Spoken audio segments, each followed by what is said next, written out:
welcome to the podcast. Thank you so much. It's good to be here. I did not totally forget that today is podcast day. Not at all. Not even a little No, bit. of course not, because we've got this on a calendar, and everyone checks their calendar every day to see what they've got Yes. unplanned. Yes, consistently. Every day. I definitely have never missed a date, not in my entire life. Nope. That's what calendars are for, so people don't ever forget anything. It's true. And it works very, very well. It is a little like, I've got this thing to make sure I don't forget. Now I just have to make sure I don't forget to check the thing, you know? Right. Which just seems to be kicking the can down, but, you know, it works for most people. Forgetfulness inception is what it is. Just like moves it to somewhere else. It consolidates your forgetting into one spot instead of into multiple spots, I suppose. It's more efficient that way.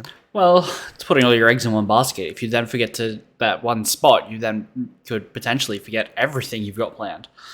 The more things you have planned, if you then forget to check the calendar, it's even worse. Oh, that's a good point. Yeah. I saw RoboCop. They warned not to put all your eggs in one basket. And they were correct. The message of that movie was very clear. It's the only, I think the only bit of that movie I remember.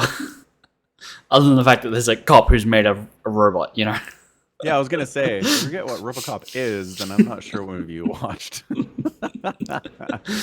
I also remember that he likes baby food, or like mushed apple or something. Yeah. Yeah. That's basically baby food. Sure. Mush anything up, it's for babies. That's how it works. Essentially, yes. Agreed. 100%. Yes. So we have like a billion things to talk about because we haven't done this in like a month. 2 weeks. It's only been 2 weeks? Yeah. No.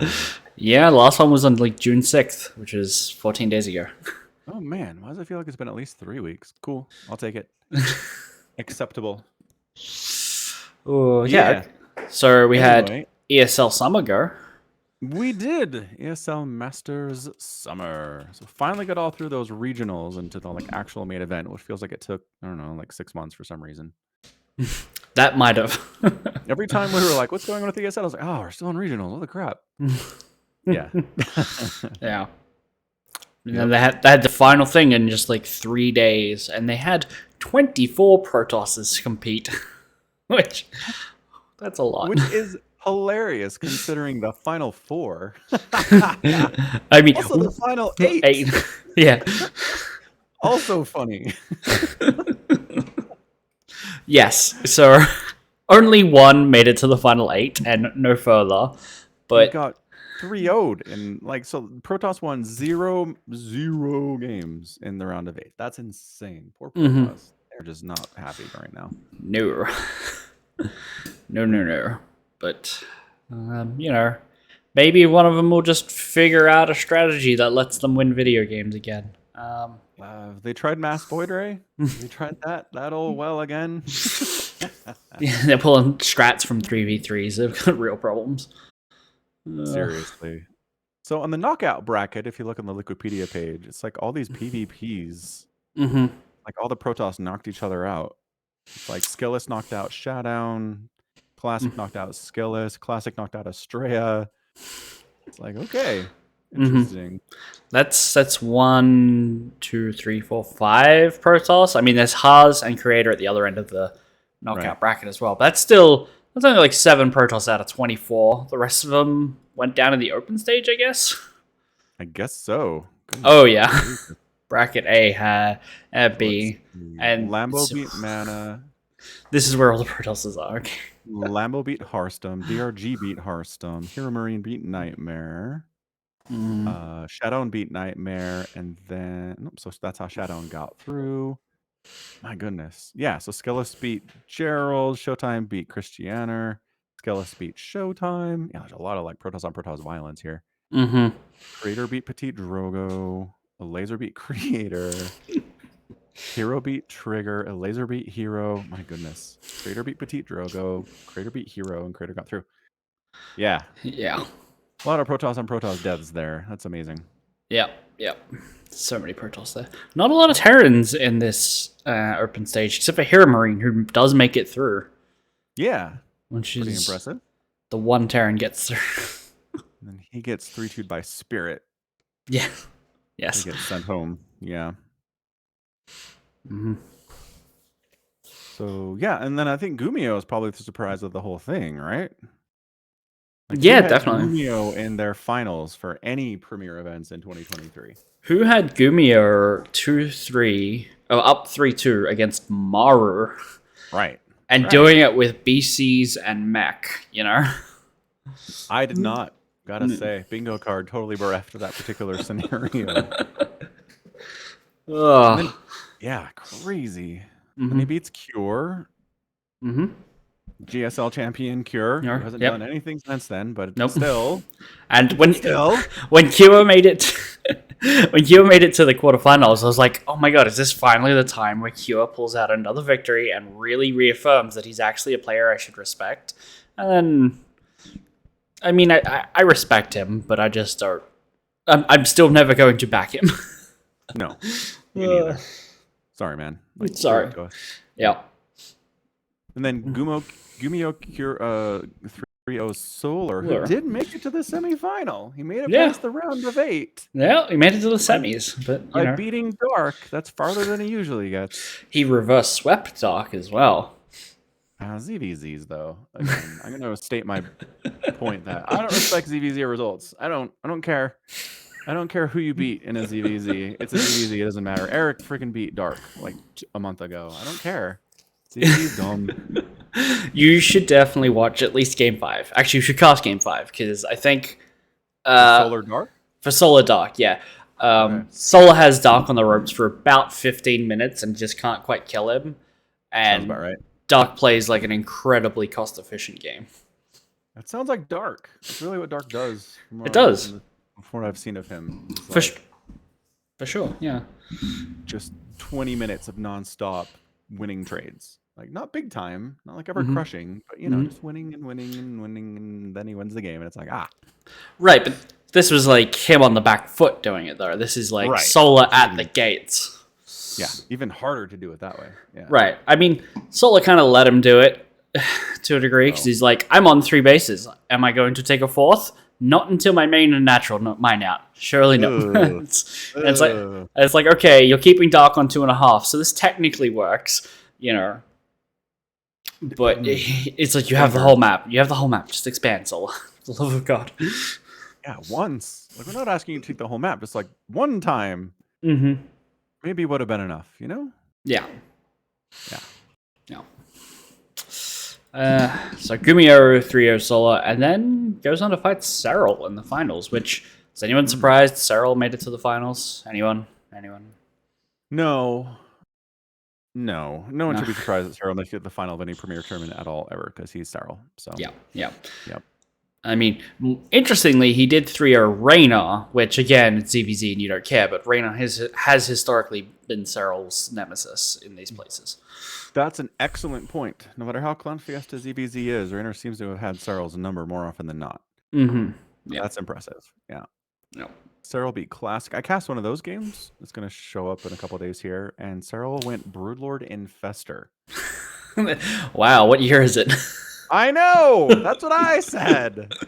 I was like, he's making Infestors, huh? He's been doing that a lot recently. I'm like, and Broodlords, what? And then he's like, bungled the Protoss enemy. Broodlords came in, and I was like, I'm being transported back many, many years right now.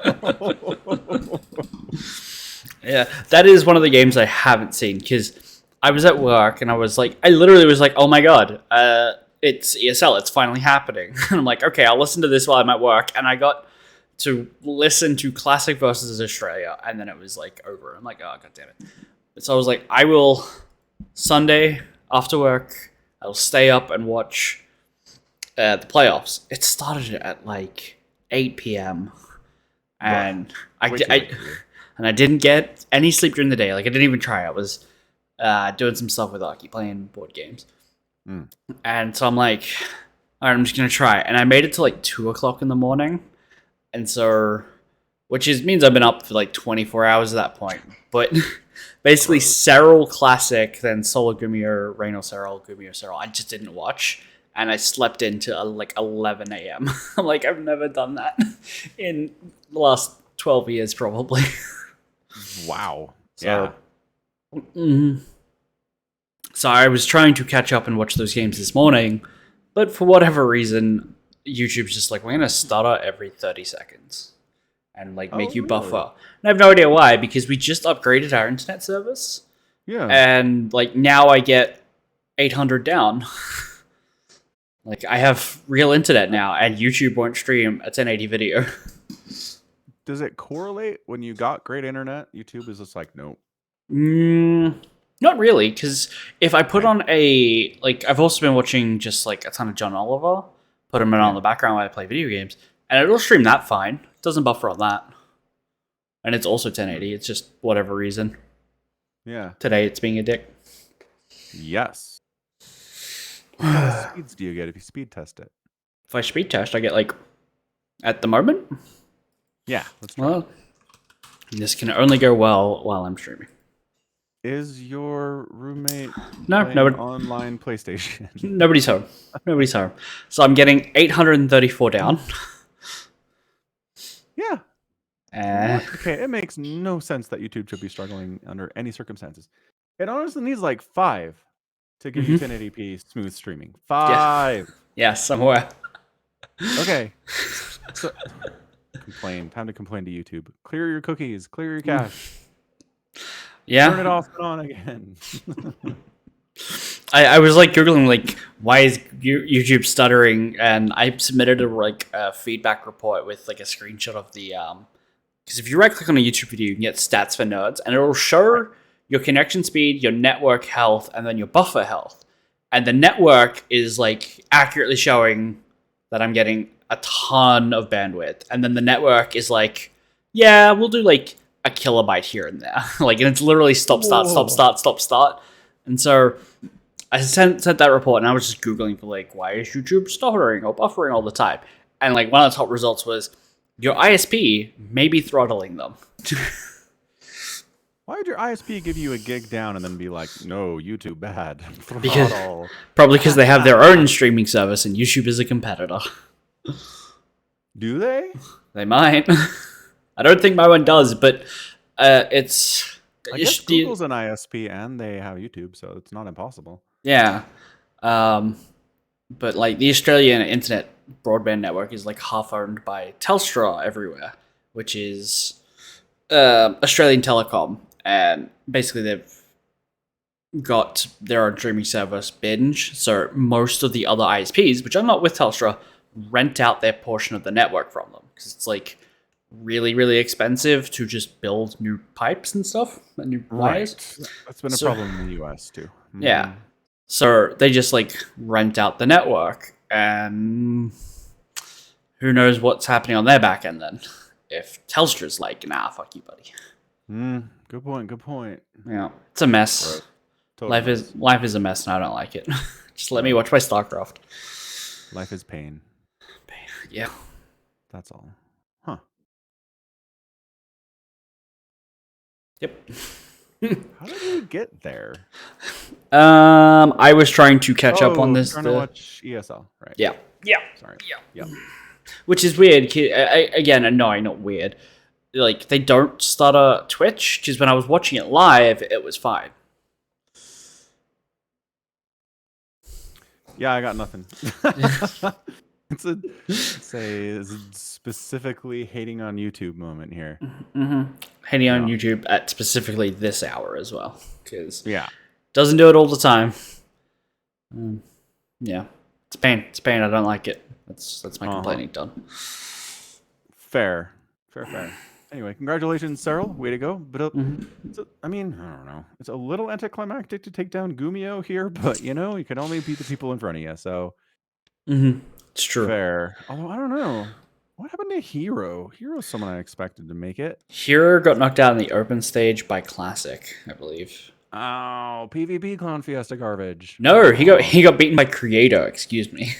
Whatever. PvP Clown Fiesta garbage. I maintain my stance.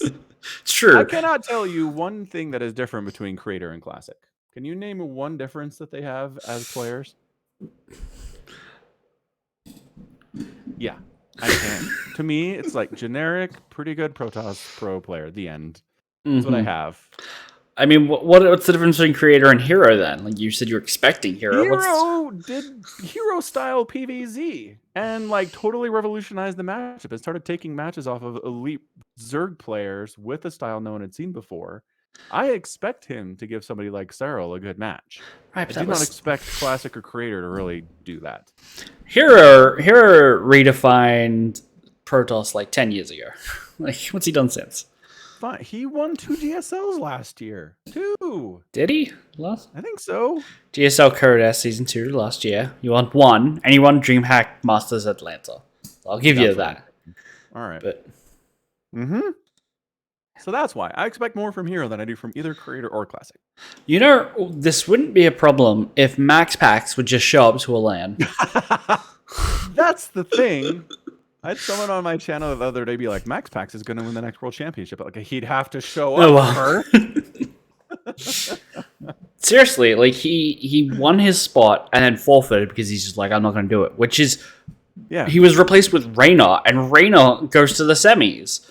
So, right. And, like, don't get me wrong. Max Pax could have gotten there. Max Pax definitely could have gotten there. Reyna, also a very good player, definitely deserved to be here.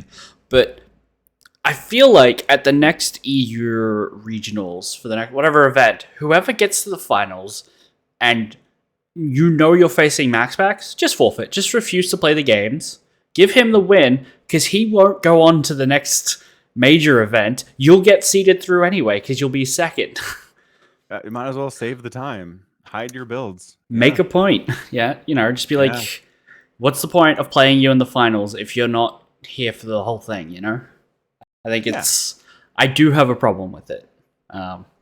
Because it's just kind of annoying to be like, yeah, I'm going to play all the little stuff, but nah, I'm not here for the whole thing, you know? Right. Because I want to see the best players play, and Max Pax is apparently one of the best Protosses.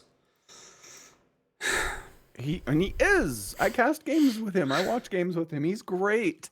I'm honestly pretty impressed that he went from this unknown kid who's like, I can proxy a gateway, to like legitimately an amazing player of all facets. His macro's amazing. His micro's fantastic. He's scary. He's the number 3 on Oligolac at the moment. I know. He has no weaknesses. Ugh. We need to, like, I don't know. Should we put together some kind of YouTube video where a bunch of pros and casters are like, Max Pax, we love you. Come to these events. We'll shower you with flowers and love. Well, do you want us to make cookies? We'll make cookies. Like, what do you need? I feel like we're negotiating a hostage release instead. Like, get me, like, have you seen Max Pax? Please let him out of his house so he can come to a LAN. We'll give you whatever you need. Like, what are you willing to trade for? I was thinking more along the lines of bands, like huge bands when they come to perform. They're like, we'll come play for you, but you got to give us a bowl of M&Ms with exactly 37 red ones and 27 green ones. And 6 Modelo beers, 2 of them pre-opened, 3 of them chilled at exactly, you know, temperature. And that's what I was thinking of. Really specific riders. Yeah. People get. Yeah, we could. I mean, I'm saying, like, what is it going to take, man? We respect the crap out of you. Like, I don't understand what the holdup is. Is it just general Gen Z anxiety? Can you also not make a phone call, Max Pax? Is that the problem here? It might be, but like, might be. I mean, who knows? Who knows? Maybe he's waiting until he turns 19. Maybe. His birthday gift to us is that he'll compete in one of these darn things. Yeah. Yeah. Just come and win some prize money. God damn it. We know you'll get some. Ugh. Right. Anyway. Enough ESL. We're good. Good job, ESL. Nailed it. Next. Across the Spider-Verse? We talked about Across the Spider-Verse. Did I see that before our last pod? No, I think we talked about that. Okay. It remains great. People did see it. Have you seen it again since then? I saw it with my kids. Mm-hmm. I didn't have them when it came out, and I went and saw it opening night, and then I had them the next week, and it's like, we gotta see this. And they're like, okay. They were And equally angry about the cliffhanger ending, and I was like, yep. Sorry. did you warn them about that going in? No. I think I intended to, and I just forgot. I was so excited to see it again. My Fair daughter enough. was like 2 seats down for me, and at the, like, Miles Morales will return, she leans over and she, like, looks at me, and she's like, "What?" Oh, I would pay for that gif. You know, it's just like a kid leaning forward in their set, looking at the parent, being like, "You lied to me. Like, what is this? I am deceived. They've been tricked, hoodwinked, deceived, bamboozled." Bamboozled. Good word. Good word. Mm-hmm. Oh, man. Okay, so that's good. What else I want to talk about? Starfield. Starfield. Bethesda's long promise, supposed to come out last fall. Mm-hmm. Star traveling Bethesda game. This is all they make. These are the kind of the games they make. It's It Fallout is. in space. It is Fallout meets No Man's Sky, which, Yeah. boy, if that doesn't set off the bug detector. No, what set off my bug detector was Bethesda. Because people complain about this all the time. You released a buggy game. Bethesda perfected this years ago, releasing a buggy game Mm-hmm. because they have a legion of fans who will fix their game for them. Yeah. Who will put out mods and release other stuff and Mm-hmm. help them fix all their stuff. They don't need to pay for QA testers because their fans will buy 50 million copies of the game when it comes out. Mm-hmm. And their smart ones will make fixes for them. So why bother? Why bother releasing a perfect product? It doesn't matter. Mm-hmm. It's super annoying, and I hate it. Yep. I mean, don't worry. There was definitely a Starfield like press junket thing when it had like Todd Howard being like, "This game will have everything you expect from a Bethesda release," and I'm like, that does not inspire me with confidence. He said those exact words. He said that verbatim. He's trolling at this point. He knows what that means. God. Oh, that's insane. I cannot believe he said that. All right, well. Yeah. But, yeah, I don't know. They're promising the moon on this. They're like, Mm-hmm. you know how in these space games all the planets have the same ecological biomes? Our planets have multiple ecological biomes, just like real life. And I'm like, holy crap. Mm-hmm. Like, and you can change the worlds. Your actions will have it's like, yes, we know. Everybody says their games will make our actions have consequences, but that's really hard to do. And I don't think Bethesda can do that. No. Anyway, they're promising a lot of things that I don't believe. Yeah, that is fair.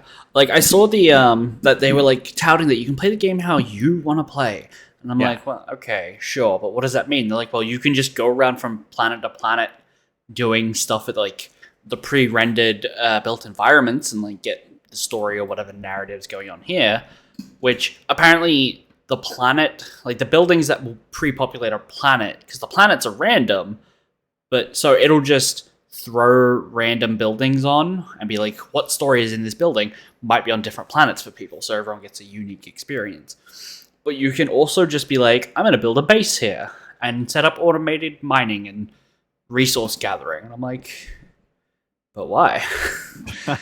Right. I don't know. Some people like that stuff. No, don't get me wrong. I love that stuff. But I'm wondering what it felt like. We did base building in Fallout 4 and it was terrible. Like, yes, all it was a Minuteman coming up to you every 12 seconds and being like, hey, we've got a problem over here. Come solve it for us. And nothing ever ended. A settlement needs your help. Hell, exactly. Yeah. You and your cowboy hat. Yeah. So, are you planning on picking up Starfield? No, absolutely not. I never played Fallout 4. Okay. Because it came out and it was buggy as all crap. And it took forever to get it to a good state. And then people are like, the ending's whatever, I guess. And I'm like, oh, okay. So this is just Oblivion or Skyrim, just reskinned to be Fallout and whatever. Well, I mean, I don't know. Is it right to call it Skyrim reskinned when it's really just like Fallout 3 updated? You know? Like, what's probably more accurate. Probably more accurate.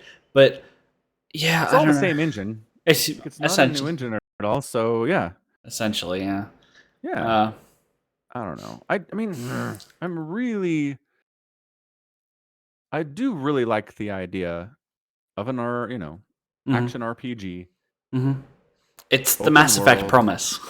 It is. It's the Mass Effect promise. It's the Star Citizen promise. Hmm. It's the nope. You just said it No Man's during the Sky. release. No Man's Sky promise. Hmm.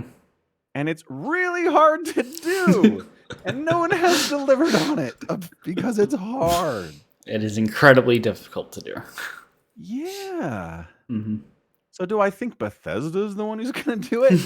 I do not. I do not think so. I was watching all the promotional stuff, and like the combat, I don't like the look of the combat in this game. It looks very sterile in There's a lot of a places. Fallout 3 combat. I mean, it's generic first-person shooter, so there is that. Yeah. But you have a jetpack, and I'm like, okay. And like the key selling point there is each of the planets you go to might have different gravities. So some of them might be low enough that your jetpack can take you up a long way, or is not a long way, or you might be able to hover on some places. Right. It's like, wow.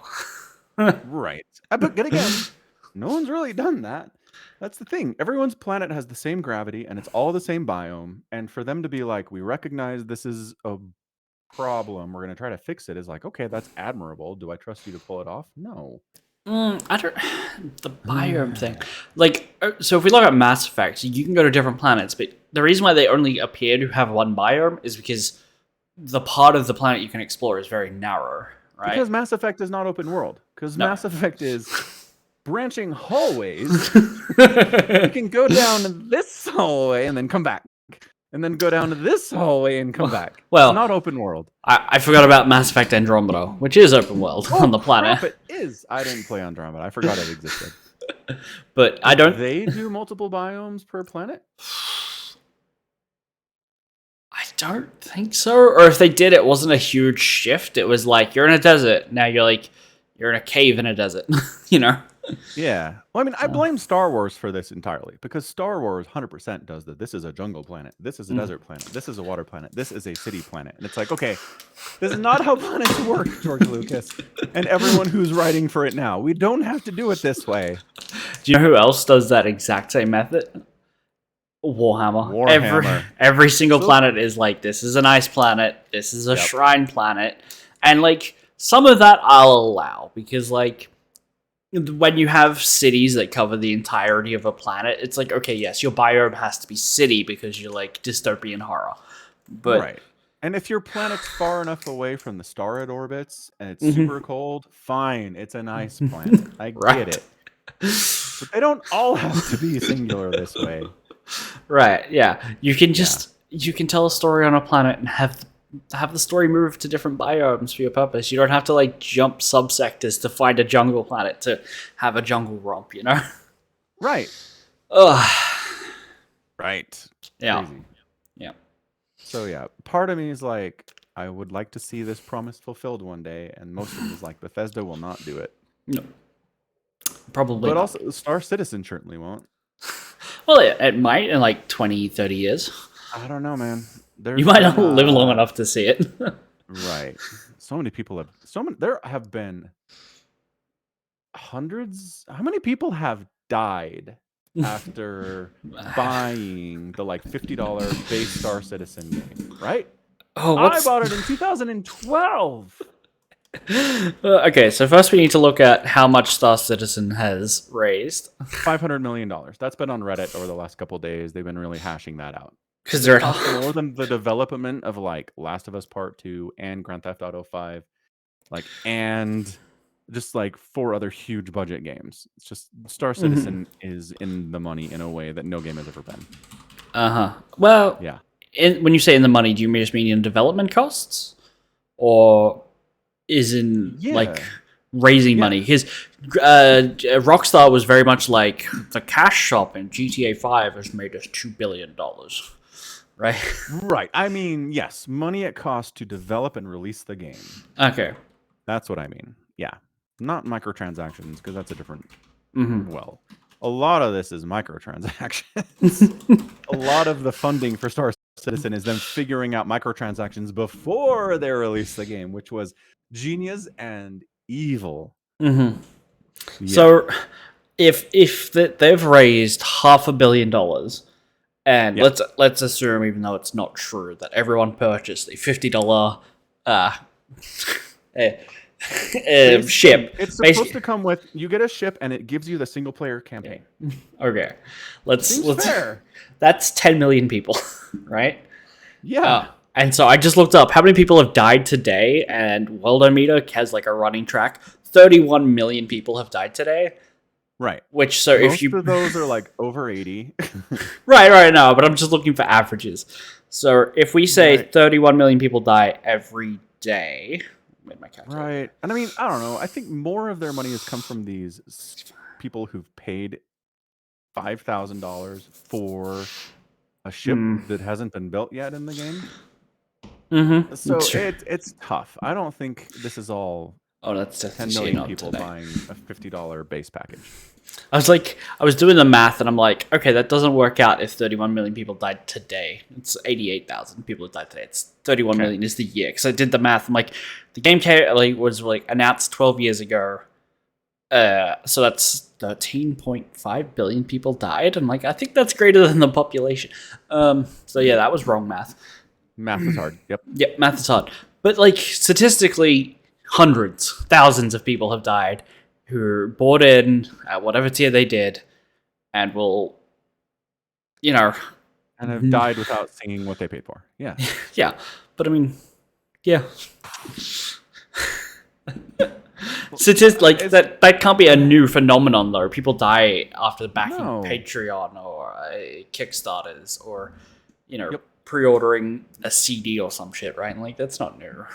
It's extreme here, but yes. Yeah. Right. Well, and I mean, if you want to get technical about it, some people have paid for their order at McDonald's and died of a heart attack before they picked up their food at the next window, Omicron. So, correct. It's not a new thing. You're right. Okay, so we have actually a number of Star Citizens, which is 4.6 million. So they've sold 4.6 million at least base packages. Yeah. Okay. I guess. That's one way to look at it. Seems fine.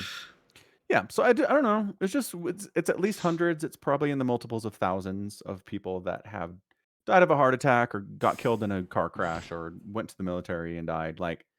Yeah. Who bought this thing and just never, ever happened.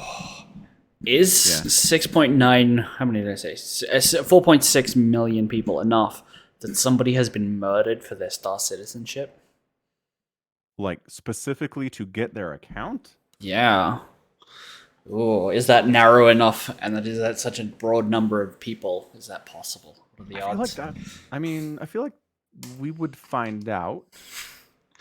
Unless they totally managed to keep it. I don't know. To keep it secret, right? I mean, I'm just saying, if that story came out, it would be all over the news. It would be amazing. Some dude has $20,000 worth of ships in Star Citizen. He's bragging about it online, and someone hunts him down and doxes him and kills him for his account. Well, holy crap. What's the other Star MMO, Starship MMO game? I can't remember what it's called. But it's when it pops up in the news, it's there was a battle in this game that cost $40,000. EVE Online, yeah. EVE Online, yeah. There was an interview I was reading or watching, this was ages ago, about how the corporations is, I think, their word for clans or guilds, right? Yeah. Is they very explicitly say that you can do subterfuge and sabotage in other people's guilds, so you can intentionally recruit with another guild and internally in the game fuck with their shit to help your actual guild. Sabotage it. Right. Internal corporate sabotage, yeah. Exactly. But the interview would say that they would do that to people's real houses. They would find people's address And when Holy there was crap. a battle going, they would cut the power to people's properties. Holy crap. Yeah.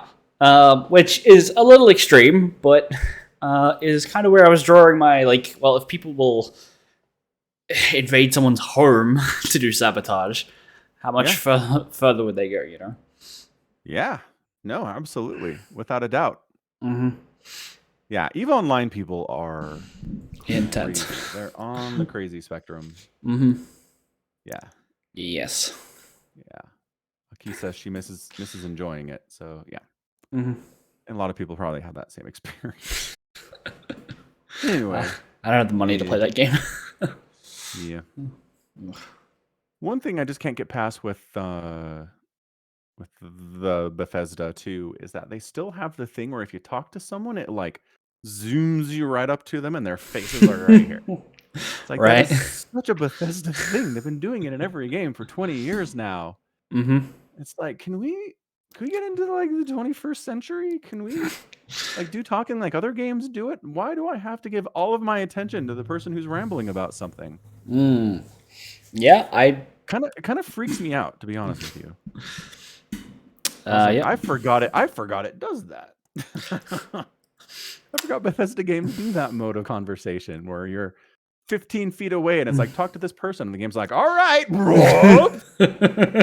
Time to put on Here your they telescope are. goggles. Yeah. Stare at nothing but this person's face while you're having this conversation. Well, I guess that'll be the real test for Starfield. Yeah. Which also is $120 Australian for the base game. That's gross. Yeah, that's like 80 US.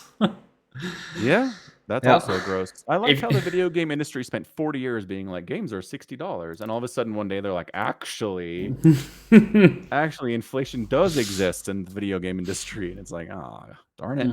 Mm-hmm. If I want the premium edition, it'll be 170. What does it give you for the premium edition? That is an excellent question. Whatever it is, it won't be worth it.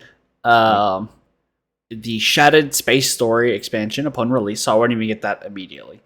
5 whole days of early access.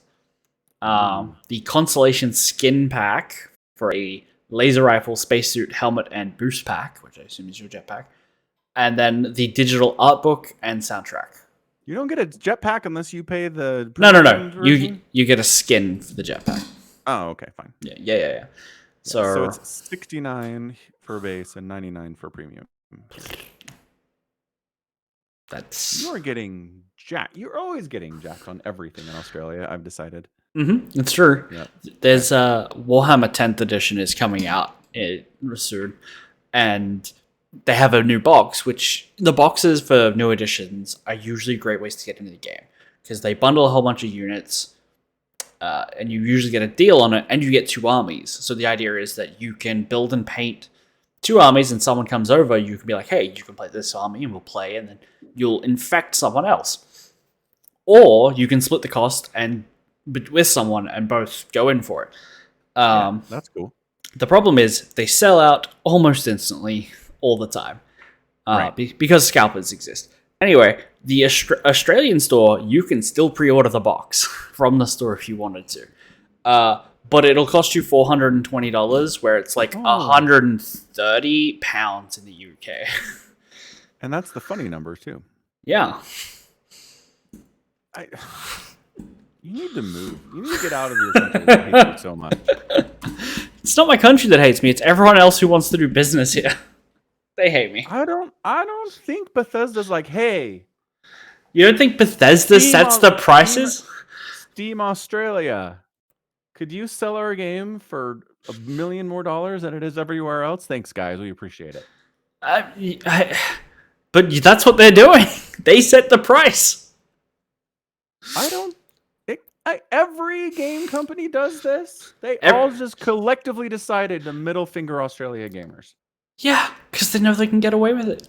I mean, it could be Steam telling them that the average price in this country is higher or lower and recommends it, and they just like tick all the box for Steam recommendations. Because Steam will also recommend... They started doing that. Steam will recommend to publishers to price games in poorer countries much lower, which is why getting Steam keys region locked is such a big deal, because you could, in theory, just like VPN into Nigeria, buy your game at like 30% discount, just be standalone, and then jump back, or even then resell the key to make money. But that's Steam trying to do countries with less income solid, because discounting your game will mean you still get sales there, which is more money than no money, you know? Right. It's smart. It's smart. And I guess they've just targeted Australia as like you can actually sell them for higher prices here. I don't know. It's probably very interconnected, where like long-standing deals with physical publishers, like physical retailers, like EB Games or something, is like we have to get X amount of a cut, and so they go, okay, well the game's $60, and you guys want 30% because like you're Apple on the App Store or some bullshit. So they just jack up the price, and then they go, okay, well we need to make it consistent in Steam, because if we undercut the retailers, they won't make any money and they'll get pissed because nobody will buy there. Right. So that's probably what it is, and it sucks. So maybe it is my country. Totally sucks. It's also bad in New Zealand, so you can't just go there either. No. Yeah. It's rough. That's so gross. Mm-hmm. But yeah. And like Tears of the Kingdom, I think, was $70. So yeah, even Nintendo's like, okay, games aren't $60 anymore. Cool, let's go. Yeah. Square's also been like, yeah, games are $70 now. Yeah. Them I'm not surprised about. I'm a little surprised at Nintendo. Why? I don't know. Nintendo's the company that sold Nintendo DSs without charges, you know? It's true, and refuses to fix the drift issue on their Joy-Cons for the Nintendo Switch that came out 6 years ago. Mm-hmm. Yeah, that's true. Good point. Yep. It kind of blows my mind that we did that. That a Nintendo Entertainment System cartridge in 1986 was $60. Yeah. And Breath of the Wild was $60. And it's like, the value here is way out of whack. Well, I think microtransactions and DLC really helped curb that cost, because when devs realized they could be like, hey, we've got an entire finished game here, why don't we split it up into 6 pieces with paying an extra $8.90 for every one of the pieces, you know? Yeah, no, you're absolutely right. They figured out how to get paid after releasing the game. Mm-hmm. So it's something that the movie industry figured out with VHS sales and DVD sales, and it's not just you release your movie, people see it, and then it's over. It's you still get paid for it, on and on and on. Yeah, which I was interested to learn that there's a type of movie that literally just doesn't care about its theatrical release, right? It's not even like it's going straight for VHS. It's being deliberately cheap, and is usually a shitty movie. This is like The Book Club or whatever from ages ago. Yeah. Those kind of movies, they're made deliberately to sell to TV networks to be played on TV, but they still need a theatrical release to be like, oh, we're a theatrical movie, but you can just buy and sell us to networks for very cheap programming. And it doesn't matter that they're being bought and sold cheap. It's the fact that they're still being bought and sold. And that's where it makes most of its money. Yeah. Yeah. Okay. Huh. And then The Book Club somehow miraculously made like $200 million or something. People are like, what? It's getting a sequel, which is why I love this. The sequel's out, actually. Jesus Christ. Which I don't think the sequel did as well. Yeah. I just don't like. I didn't see that movie because it was like a very, very cheap movie to begin with.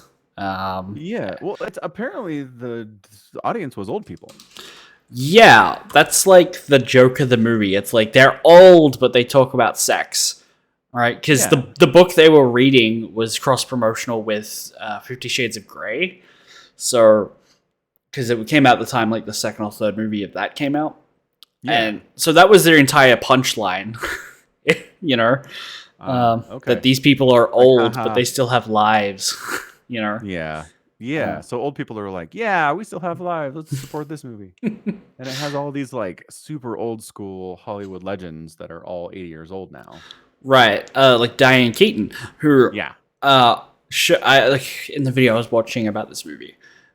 She apparently showed up and instead of trying to like do costumes for this character, they would just like, let's just buy a bunch of clothes that Diane Keaton would wear, right? Right. And she Right. just did not give a fuck, was emotionally like unavailable for this movie to the point where she refused to have her character have another name. Her character's name is Diane. Like, I don't have to learn to respond to another name. People will just call me Diane.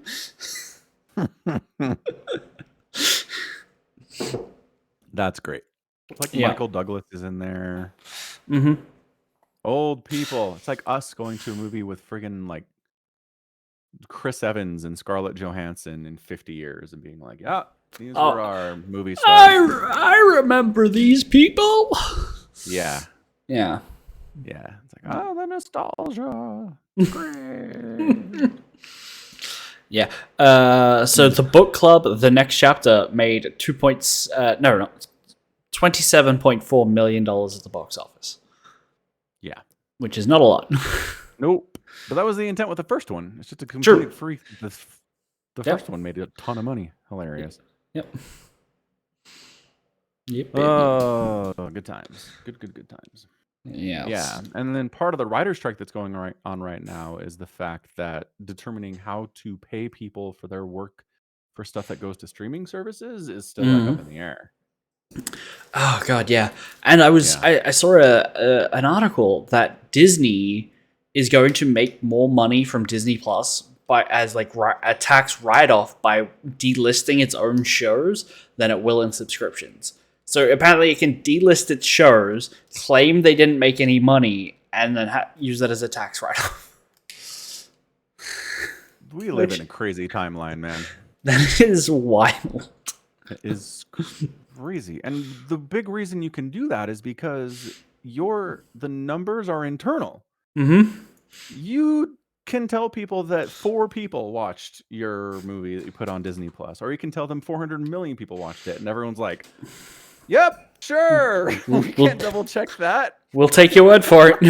Yeah, Netflix started the thing because they were the first big streamer, and they'd be like, "Yeah, this thing's number 1 on Netflix with 20 million people watched it." Everyone's like, "Really?" And they're like, "Yep, we promise." And everyone's like, "Okay." Mm-hmm. Yeah. Would you like to prove that? Nope. Don't look over here. Nope. There's nothing to look at. That's just like. I mean, internally, if they got audited or something, there would be something to look at, I imagine. But yeah, they're not going to show that. What it is. They know what their numbers are. Oh, absolutely. They need someone from that internal group to like defect and just be like, actually, Netflix has been lying to you for 10 years about this. Yeah. Amazon needs to recruit people from Eve to do some corporate espionage.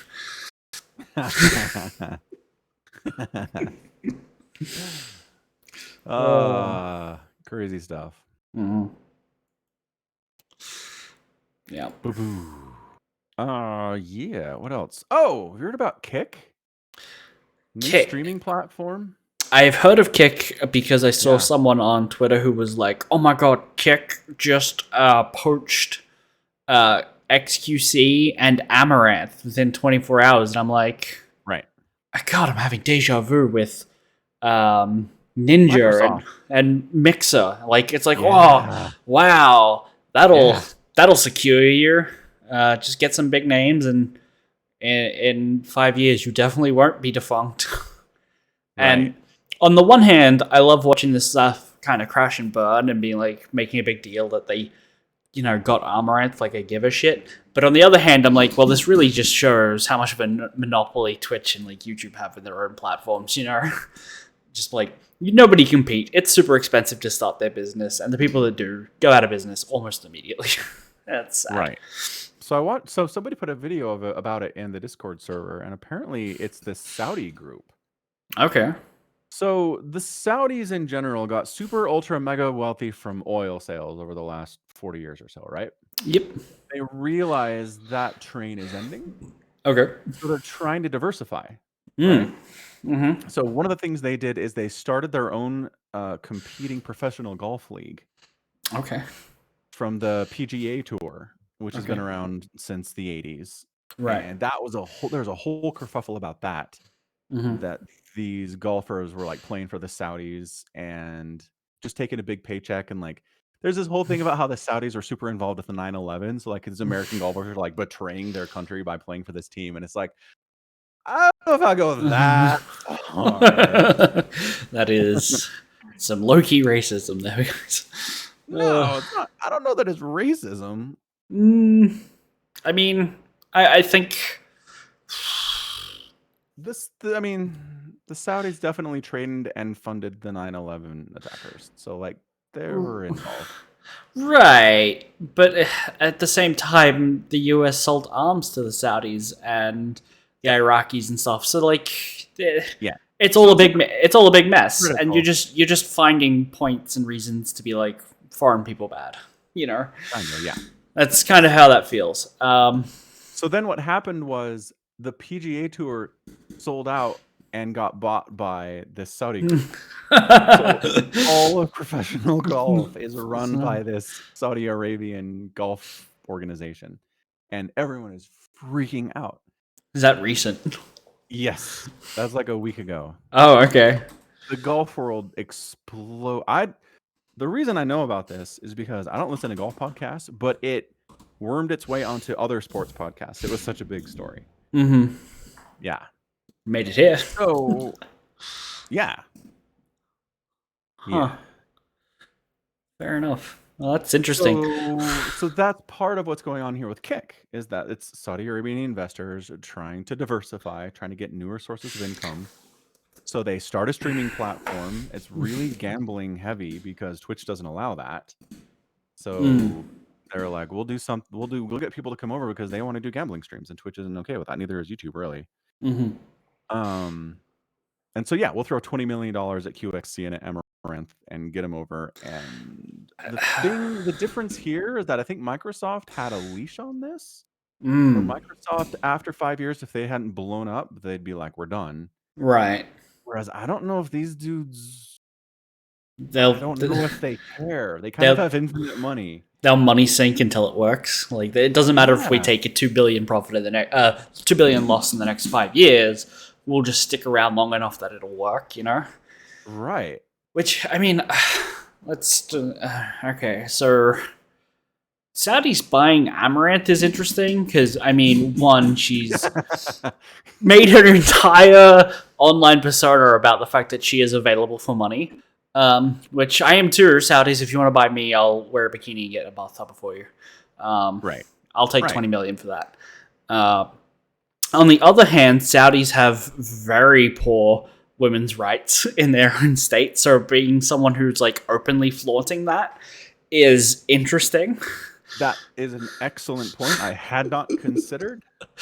That's You're not wrong. So which Amaranth streams not available in Saudi Arabia, right? And like, I only have a very limited knowledge about all of the human rights kind of stuff that goes on there.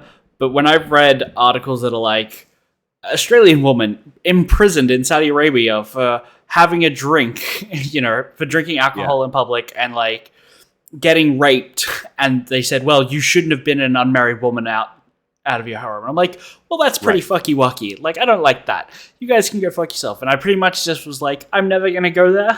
And so, which is pretty moot since, you know, I wasn't going to go there anyway. But probably not. Saying I'm not going to go there next year doesn't change the fact I didn't give them any money this year or the year after that, right? It's a very the weakest of protests, you know. Yes, it is. So now but now you can actively choose not to watch a stream that's run by the Saudis. Exactly, and now I won't watch PGA golf. Not that I did anyway, but it's another reason not to. It's not PGA anymore. It's Live Golf now. Live Golf. Live Golf. It's LIV, not like the word live. LIV. Oh, live as in like. Yeah, that's weird. actually Roman numerals. It refers to the Roman numerals for 54. The score of every hole on a par 72 course were birdied. Oh, okay. And the number of holes to be played at live events. So that's where live came from. I didn't actually know that. Okay. That's interesting. I mean, that's a neat little. I mean, PGA was the Players Golf Association, so it wasn't that interesting. Right.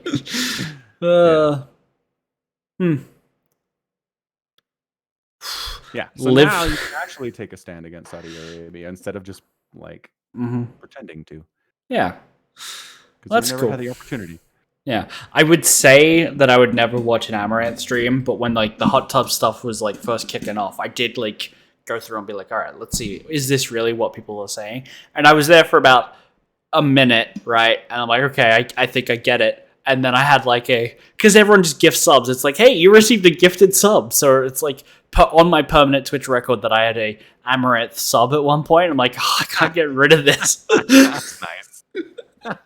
That's fantastic. Oh, that's good. It's really good. Yeah. You know, the Amaranth question, I wonder, like, do straight up porn actresses make more money than Amaranth does with her style of how she's doing this? So largely it's soft. No, it isn't in softcore. It's just teasing. No nudity. Like, we're just gonna get all the 11-year-olds super horned up on Twitch. Right? There's no nudity. There's no sex acts going on. I mean, the problem is she then just like refers everyone to her like her OnlyFans and stuff. She has an OnlyFans, right? Right. So she probably earns more than a porn star, I would imagine, because what the fuck is this? Because I'm looking at like her, trying to find it out, and it's like in a tweet on July 8th, popular streamer shared with her fans the exact revenue she received from OnlyFans. Quoting, "It's not about the money, it's about sending a message." The fuck does that mean? She's a big fan of The Dark Knight and the Joker character in particular. Yeah, but it's showing that she, on average, at least at the time last year, was making 1.5 million a month. Yeah. Which is way more than a porn star, but that is also before taxes. So, provided that she pays taxes. It is America. Who the fuck knows? Yeah. So... Yeah. Right. But I do remember someone looking at the back end, because there was that hack or something with Twitch, and it showed how many subs all the top people have. And people were breaking it down and being like, oh, everyone's getting in a huff and a puff about all these titty streamers on Twitch, when they were still, like, even Amaranth at the top was still only, like, 1/10 of the top male, and not all that high revenue. It was like, okay, she's taking home, like, 60,000 a month, which is a shitload from Twitch. But it's like, in the world of streaming, if that's still, like, 1/10 of the actual top, it's not crazy numbers. And probably not affecting all of the people below her, being like, well, it's indicative that the hot tub streaming wasn't ruining the platform, because they weren't actually, like, she as the exception was still not at the top. You know, she was barely cracking into the top 10. I don't think that was the argument. There was a lot of people arguing that, like, this stuff is pulling viewers away from everywhere else, you know? Yeah, you can be the 10th biggest stream and be pulling viewers from everywhere else. Right, but that's that one person, not the category as a whole, right? Like, the category as a whole was still much, much lower, which was what I was trying to say. Okay, that makes sense. So a single person, yes, but the category wasn't the end of the world for everyone else on Twitch. Right. I think most people are annoyed it's getting promoted.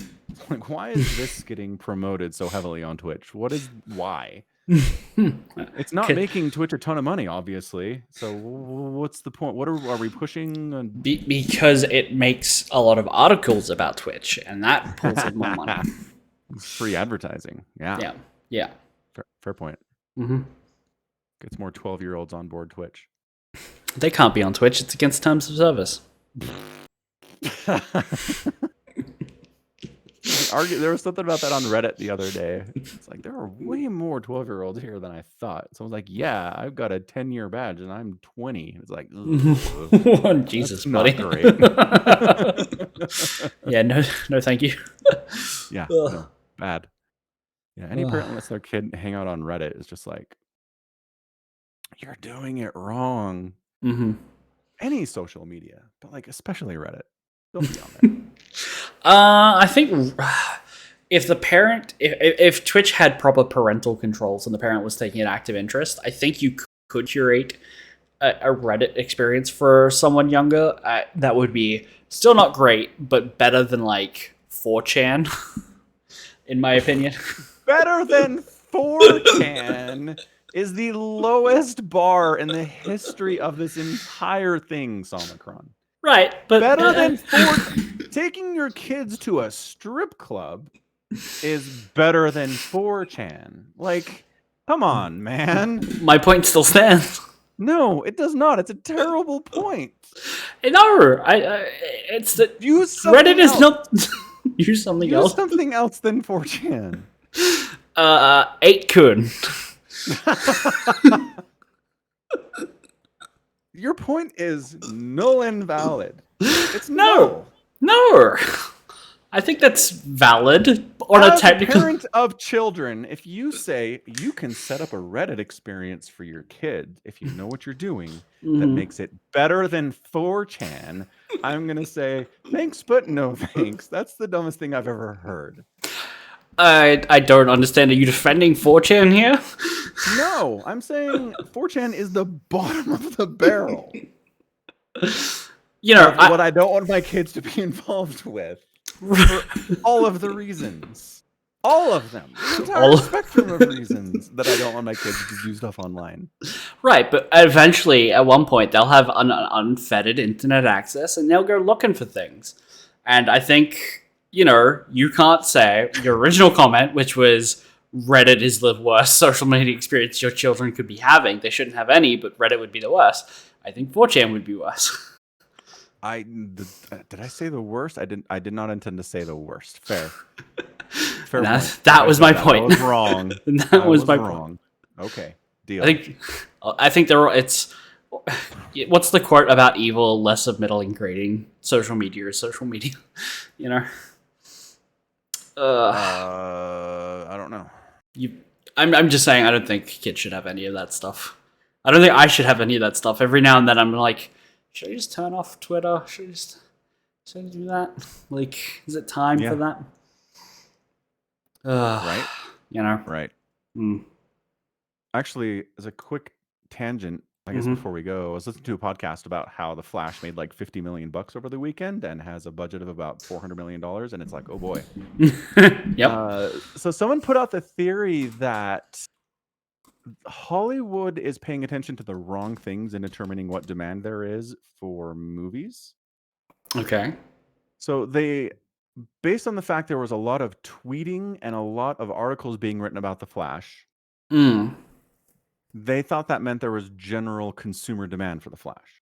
Oh, okay. When tweets and people writing articles about Hollywood do not represent the culture at large. And he pointed to different numbers about how the predictions for ticket sales for superhero movies over the last year or so have really been all over the place and mostly wrong. Whereas the ticket sales for non-superhero films have exceeded their expectations more often than not. Okay. Because the Twitter and people who write about Hollywood like writing about superhero movies because that's what it's been for the last 10 years. Right. But things have shifted and Twitter and Hollywood writers haven't caught up yet. And so the metrics are bad. Right. And the quote that the person said was, Twitter is fake. Like, I need to tell myself that every once in a while. That Twitter is fake. What's being discussed on Twitter is not what's being talked about by the human population at large. Not even close. Right. It is not representative of everything. Nope. So it's been trick you into thinking that it is, but it's not. Right. So The Flash has been out for 4 days at this point, and worldwide it's at 138 million, which Oof, I guess. I mean, Oof. I don't know. Movies do not traditionally make more money their second weekend compared to their first. Unless you're like the Titanic and you're or Correct. Avatar. Unless you're an outlier. Unless you're a James Cameron movie. That somehow gets incredible word of mouth that blows up in the cultural consciousness in a way that nobody predicted. True. But those are outliers. It's true. The vast majority of films do not make more money than they did their opening weekend. Right. Also, this is a DC film, and like 99% of DC films are just trash. Like, they have no idea what they're doing. I feel, especially in, well, I mean, does Warner Brothers owns DC, I think. Yeah. I can't think of a Warner Brothers movie that came out recently that I liked. The Batman. Well, yes, other than the Batman, but I mean, it was actually like 18 months ago. Yeah. Yes. In my head, I was even just like excluding the Batman. I just about to say it. Oh, okay, Dune. Yeah. You know, Dune did really well. That's Warner Brothers. It's Warner Brothers. So if they just don't, though. Yeah, as long as they don't do DC, I think they have okay movies. Inception, that was a good movie. Okay, that was a decade ago. Yeah, that it was. I'm not saying it wasn't. Ready Player One was largely popular, successful, but a giant piece of shit in my mind. Yes. They did Suicide Squad and like Fantastic Beasts and Where to Find Them. The Fantastic Beasts trilogy is a major flop. Oh yeah. They did Edge of Tomorrow, which I like that movie. Yep. So good. Yep. I think that's a movie. I think that made more money in its second and third weeks than it did its first. That would not surprise me. What is this? Because the marketing made no sense, and they changed the name like 3 times. Yeah. But then it was so good, people told their friends about it, and did way better after that. That was good. Apparently, it's getting a sequel. Interesting. I was googling for the box office returns, and the autocomplete was Edge of Tomorrow 2. So either people want a sequel or it's going to get one. I know. Is there a date on it or just like a concept? Just a concept. Yeah. So then there's Black Adam. No. Nope. Shazam! Fury of the Gods. No. I don't know. Are the Suicide Squad movies economically viable? I don't think the first one was, but okay. So there's Suicide Squad and then there's the Suicide Squad. Yeah, I know, right? The second one was actually a lot of fun. I really enjoyed that movie. Okay. Did it make money? Hang on. Well, it's got a 90 on Rotten Tomatoes, so I want to hope so. No. $168 million? That's it? Oh, wow. That is rough. Well, that seems, is that wrong? It came out in 2021, so it was the middle of the pandemic. Oh, that's true. $168 million worldwide the whole time. Yeah. Flop. Oh my gosh, flop. That is a problem with the release date, I think. Sure. Yeah. Again, whether a movie makes money or not does not have any bearing on how good it is. I'm not saying it's a bad movie. I'm saying it was. The bean counters hate that movie. Warner Brothers accountants are very upset that movie came out. Yeah. They got murdered. Yeah, but I mean, they have all the money in the world, so they can keep running movies that are at a loss for a while. This is Warner Brothers, So they did 10. So they're the Christopher Nolan guys right now.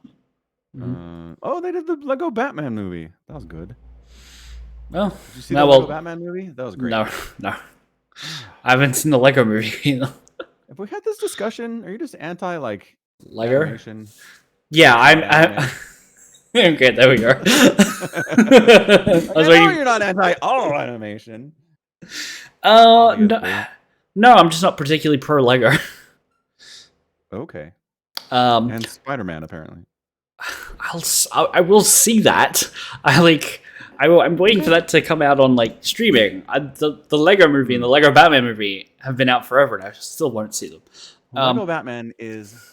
I honestly don't think I've laughed more at a movie than at the Lego Batman movie. It is Wow. funny. Maybe not Okay. ever, but like since that came out. Okay. Yeah. So I just wanted to point out that the original Suicide Squad movie, from like 2016, which is a dog shit pile of movie, it made $746 million worldwide. So Okay. bad What the crap? movie earns 3 times as much as the good one. You know? Yeah. That goes to my entire point. Yeah. Yes. Yep. They did Don't Worry, Darling, which was garbage. They did Joker, which was good. Yeah, they're just all over the place. Matrix Resurrection, which was an abomination. Detective Pikachu, which was fun. Yeah, it was okay. Yeah, it was okay. Hey, it wasn't like the greatest movie of the year, but right. yeah. Great Gatsby, which kind of didn't do super well. No. Yeah, I think most of their greatest successes are Nolan movies, honestly. It's like Batman and Christopher Nolan, and they were the same thing for a while. They did the Hobbit movies, and it's like, okay. Those weren't good either. No. You know what the trend that I'm noticing is? Warner Brothers makes my favorite disaster movies. Like, they do Godzilla vs. King Kong and San Andreas, the kind of stuff that I just want to, like, turn my brain off and watch. Yeah, exactly. Watch giant monsters destroy stuff. That's Warner Brothers. They nail those, but, like, they're not good movies. You know, like, that's not why I watch them. They know how to do big spectacle, right? Sure. Most of these movies are big, like, movie theater movies. They're intended for the big screen. That's what Warner Brothers is known for. Oh man, they did The Green Mile in 1999. That's wild. They have a big library. So the nature of it is some of them are going to be great and some are going to suck. Like, whatever. Yeah. Which is kind of why I expect that they just don't care that The Flash is going to bomb, because it's like, well, whatever. It's a movie in our catalog. Yeah, like their company motto is like, they can all be winners. I wonder if they're doing it to like sell it for TV. Like they're just like, well, we can sell this to TVs to play. Well, they own Max. They own HBO Max. Okay. So sure, if something doesn't work, they dump it on HBO Max and whatever. We'll get people to sub for that. Mad Max Fury Road was Warner Brothers. Oh, that's a good one too. Yep. Man. Stop dumping on Max. I saw a r/what Reddits that is still open at the moment. r/shitty movie details is one of them, and there's a GIF of the new Flash movie, but it's played in reverse, and it looks like the Flash is putting a baby in a microwave, and I'm like, right, the fuck is this? It took me so off guard. Because I was just like on my main Reddit page, and I'm just like click, open, and like 6 new tabs, and then I'll go through them. And I was so confused when there was the Flash putting a baby in our microwave. I am so like inured to that stuff because I saw it and I was like, huh, internet. Like, well, someone Photoshop edited a clip from the Flash movie, whatever, and I moved on. Like, it didn't even take me aback at all. Well, I maybe am not as adventurous in my subreddits than you. Maybe. What was there was another thing that I was gonna say. It was something. And it's gone. I don't remember. Yeah. Bullet Train Warner Brothers? Because I like that. Mm-hmm. Nope, Sony. Yeah. I guess it's probably true for all movie production studios. You do your best. Some of them make $1 billion, and some of them lose you $200 million, and you wake up the next morning and try again, you know? Yep. Yeah. Fair. Did they officially, Edge of Tomorrow, did they officially change the name to Live, Die, Repeat, or is that the first one and they got away from that? They changed it from Live, Die, Repeat to Edge of Tomorrow. Yeah.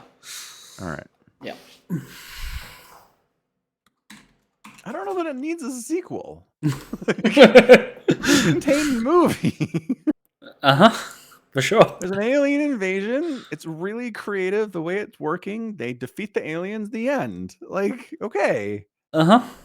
Yep. Yeah. It feels like a very good self-contained movie. And Fantastic. but There's rumors maybe 2015, but like that's meh. oh, okay. 2015 was a little while ago. I know. It's like that's what I'm seeing. It's like that's not a good sign.